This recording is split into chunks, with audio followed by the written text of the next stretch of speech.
Praise the Lord. முதல் வந்து என்னுடைய பேரை உச்சரித்தது வந்து ஜார்ஜ் விஜய் அப்படின்னு சொல்லி ஆங்கர் தான் உச்சரித்தாங்க.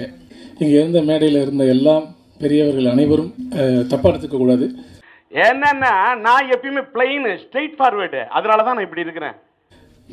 என் கூட நல்லா பழகின என்னுடைய அருமை அக்கா வினோதினி அவங்க கூட என்னுடைய பேரை சொல்லலை, ஜார்ஜ் விஜய் அவர் நல்லா பண்ணியிருக்காருன்னு சொல்லலை. ஏன்னா மலையோட நடிச்ச பிறகு மடுவெல்லாம் தெரியாது, கஷ்டம். அப்படிலாம் இல்லை, நடுவில் இது உலகத்தோட ஸ்டைலு.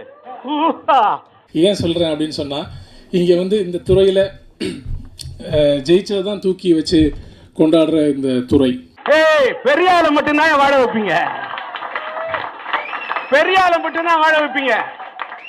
நிக்கில் முருகன் அண்ணன் கூட நான் வந்து வரவேற்கிறதுக்கு மறந்துட்டாரு. அதுக்கு முகையன் தேங்க்யூ.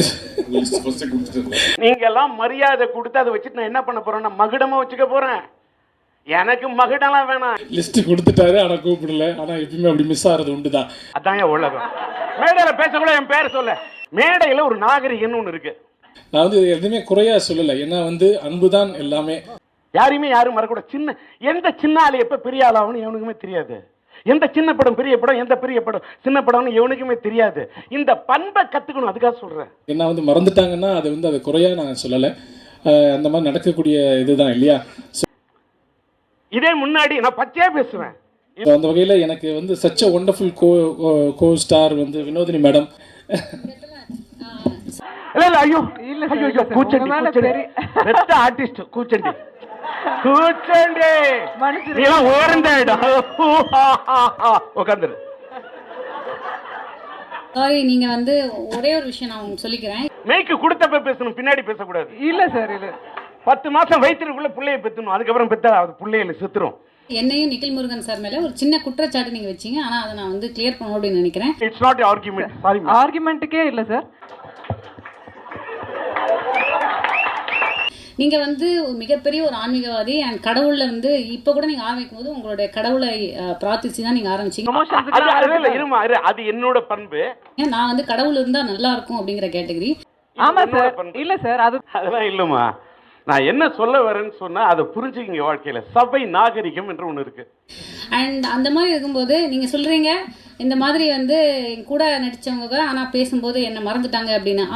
மனசுல பட்டதை அப்படியே பேசுறோம். ஆன்மீகவாதி, நல்ல ஆன்மீகவாதி, நான் அரசியல்வாதி இல்ல.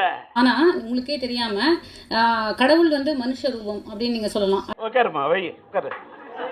ஃப்ரண்ட் ஸ்டேஜ்ல நான் பேரை சொல்லல, ஆனா நீங்க அங்க உட்கார்ந்துருந்தீங்க. இங்க வந்து பாலா சாரை கூப்பிட்டு, சார் நீங்க மறந்துட்டீங்க ஜார்ஜ் சாரை கொஞ்சம் மேலே அப்படின்னு சொல்லி அவர் உடனே அந்த ஆங்கர் கிட்ட சொல்லி உங்களை மேடைக்கு வந்து மறந்ததை நினைவுபடுத்தினது நான். அதே மாதிரி அவர் வந்து அந்த ஆங்கர் லிஸ்ட், நான் என் பேர் அந்த அம்மா சொல்லலைங்கிறதுக்காக நான் வருத்தப்படல. நான் பேராசையை பிடிச்சவங்க கிடையாது. நான் போராடுவேன், நான் குரல் கொடுப்பேன்.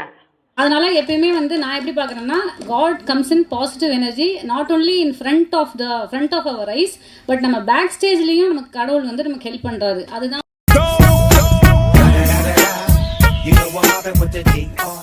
உங்களுக்கு நடந்திருக்கு. So please believe in positivity. அடுத்த தலைமுறைக்காக பேசுறேன். Thank you so much. இது எப்படி கிளியர் பண்ணுறதுக்கு உங்கள் கேமராவில் பதிவு பண்ணுன்றதுக்காக தான் நான் அதை நான் சொன்னேன். ஏதாவது பரபரப்பாக பேசலைன்னா, ஏதாவது 4 விஷயம் பரபரப்பாக இருந்தால் மட்டும்தான் ஏதாவது இது பப்ளிசிட்டியாக இந்த படத்துக்கு ஒரு இது கிடைக்கும்.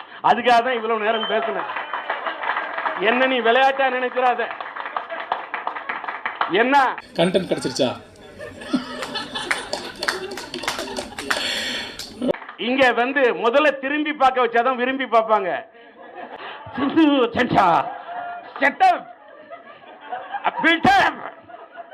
இல்லன்னா கெட், அவ்வளவுதான்.